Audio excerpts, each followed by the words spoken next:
Magluto ako ng blue marlin na ulo. Sinigang na blue marlin. First time kong kumain ng ganitong isda. So ngayon matitikman na natin itong blue marlin. So ang proseso niyan, nagpakulo ako ng tubig. Tapos nung ulo na, kasama na yung mga ingredient, bawang, sibuyas, luya, natanggal na pansa.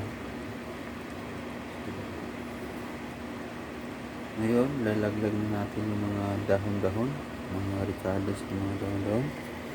Ito. Yung ingredients na naman.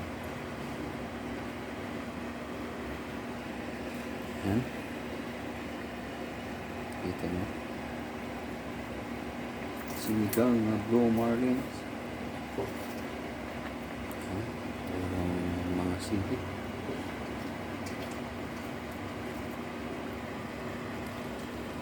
Yan. So, takpan muna natin saglit. So, ayan na siya. Ating sinigang na blue marlins. Yung ulo guys. Ang laki ng ulo.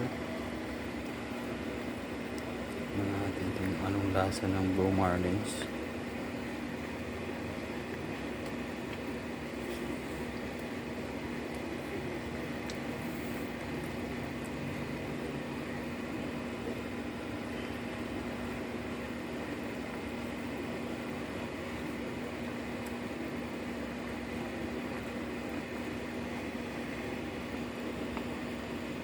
Yeah.